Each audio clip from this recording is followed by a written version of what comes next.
ஆண்களை எப்படி ஹேண்டில் செய்வது என்று நீங்கள் கற்றுக்கொள்ள வேண்டுமா? இது காலம் காலமாய் பெண்கள் பயின்று வந்த ஒரு மிகப்பெரிய மந்திரம். ஆனால் ரொம்பவே சீக்ரெட்டான ஒரு மந்திரம். எதற்கு இவ்வளவு ஒளிவு மறைவு என்று நீங்கள் கூட யோசிக்கலாம். ஆனால் இந்த இரகசியத்தன்மைக்கு ஒரு வலுவான காரணம் இருக்கிறது. தன்னை ஒரு பெண் ஹேண்டில் செய்ய போகிறாள் என்று தெரிந்தாலே, அட ஆண்களை விடுங்கள், குட்டி குட்டி குழந்தைகள் கூட பெரிதாக முரண்டு பிடித்து எப்படியாவது நழுவி ஓடிவிடும். இத்தனை வலிய பெரிய ஆணை சமாளிக்க வேண்டுமென்றால் அதற்கு தேவையான முதல் அஸ்திரமே இந்த ஒளிவு மறைவுதான். காட்டில் வாழும் மிக கொடிய விலங்குகளில் ஒன்று சிங்கம். சாதாரணமாக சிங்கத்தை பார்த்தால் மனிதர்கள் ஓடி பதுங்கிக் கொள்வார்கள். மற்றபடி சிங்கம் மனிதர்களை மருந்துக்கு கூட மதிக்காது. முடிந்தால் மிதித்து கடித்து குதறி தின்றுவிடும். ஆனால் அதே சிங்கத்தை சர்க்கஸில் சேர்த்து அதை ஒரு நெருப்பு வளையத்தினுள் குதிக்க வைக்க முடிகிறதே எப்படி? சாதாரண சிங்கம் நெருப்பை கண்டால் ஒதுங்கும், மனிதர்களை கண்டால் தாக்கும். இதுதான் அதன் இயல்பு. ஆனால் இந்த சர்க்கஸ் சிங்கம் மட்டும் எப்படி மனிதன் சொன்னதை கேட்டு நெருப்பு வளையத்தினுள் குதிக்கிறது? அதுதான் மனிதனின் சாதுரியம். தன்னை விட பல மடங்கு வலிமையும் ஆக்ரோஷமும் கொண்ட ஒரு விலங்கை வெறும் சில குச்சிகளை கொண்டு அடக்கி பழக்கி வலிக்கு கொண்டு வருவதுதான் மனிதனின் சாமர்த்தியம். மனித ஆணும் மனித பெண்ணை விட வலிமையானவன், ஆக்ரோஷம் மிக்கவன், அபாயகரமானவன்.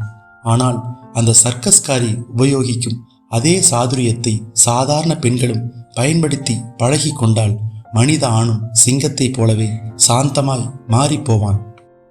அதெல்லாம் சரி, இந்த சர்க்கஸ்காரி உபயோகிக்கும் சாதுரியம்தான் என்ன? எடுத்த எடுப்பில் அந்த சர்க்கஸ்காரியும் ஏ சிங்கமே, நான் உன்னை என்ன செய்கிறேன் பார் என்று அதை ஹேண்டில் செய்வதில்லை. அதற்கு பதிலாய் சிங்கத்திடம் சாதாரணமாக பழகுகிறாள்.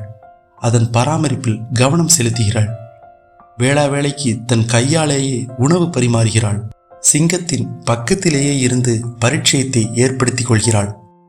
இப்படியாக மெல்ல மெல்ல ஆரம்பித்து அப்புறம் சிங்கத்தின் நம்பிக்கை பாத்திரமாகும் வரை காத்திருந்து பிறகு மெல்ல அதை பழக்கி முதலில் சாதா வளையம், பிறகு சிவப்பு நிற வளையம், அப்புறம் தூரத்தில் கொஞ்சம் நெருப்பு, பிறகு பக்கத்தில், பிறகு வளையத்தில் உள்ளேயே நெருப்பு என்று பழக்கப்படுத்துகிறாள். இவ்வளவு செய்யும் போதும் எந்த கட்டத்திலுமே தன் நோக்கத்தை அவள் சிங்கத்திடம் தெரிவிப்பதே இல்லை. அதனால்தான் சிங்கம் தன் கெடுபிடியை தளர்த்தி அவள் மனம் போல நடக்க பழகி கொள்கிறது. இதற்கு மாறாக இவள் ஆரம்பத்திலேயே ஏ சிங்கம் இங்க வா, அந்த நெருப்பு வளையத்தில் போய் குதி அப்படின்னு சொல்லியிருந்தா சிங்கம் முதல் தடவையே அவளை லவக்கன் முழுங்கியிருக்கும். அதனால் ஆண்களை ஹேண்டில் செய்யும் அரிய அஸ்திரங்களை நீங்கள் கற்றுக்கொள்ள விரும்பினால் முதலில் நீங்கள் பழக வேண்டிய கலை இரகசிய காப்புரிமை. அதாவது உங்கள் உண்மையான நோக்கம் என்ன என்று வெளியே காட்டிக்கொள்ளாத இரகசியம் காக்கும் திறமை. அதெல்லாம் முடியாது, என்னால் இப்படியெல்லாம் இரகசியம் காத்து கொண்டிருக்க முடியாது, நான் எப்போதுமே வெட்டு 1 துண்டு 2 தான், மனசுல பட்டதை அப்படியே செய்துவிடும் பழக்கம் எனக்குண்டு, இப்படியெல்லாம் ஒளிவு மறைவாய் என்னால் இயங்க முடியாது என்று நீங்கள் நினைத்தால் வெல் அண்ட் குட். நீங்கள் நீங்களாகவே இருக்கலாம். உங்களை யாரும் எதற்கும் கட்டாயப்படுத்தப் போவதில்லை.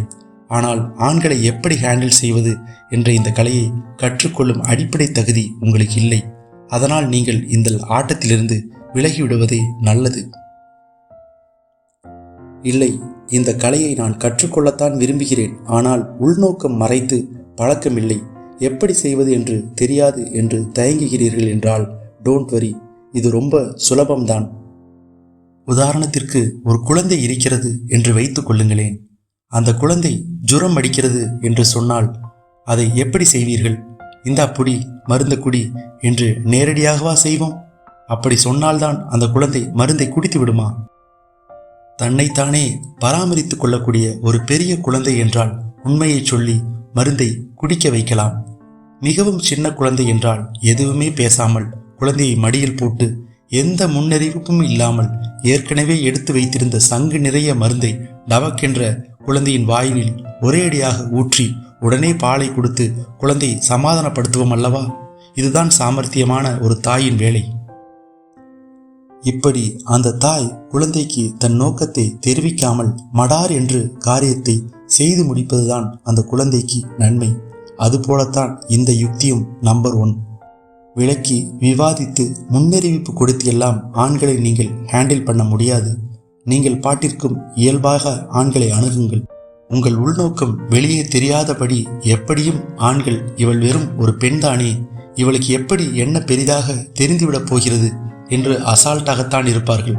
நானும் அப்படி ஒரு ஆண்தான்.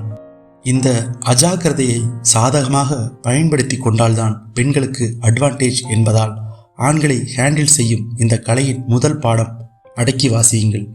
நீங்கள் ஹேண்டில் செய்ய போகும் ஆணுக்கு கடைசி வரை தெரியவே கூடாது. அதுதான் ஆரம்பத்திலிருந்தே உங்களுக்கு ஒரு உள்நோக்கம் என்று.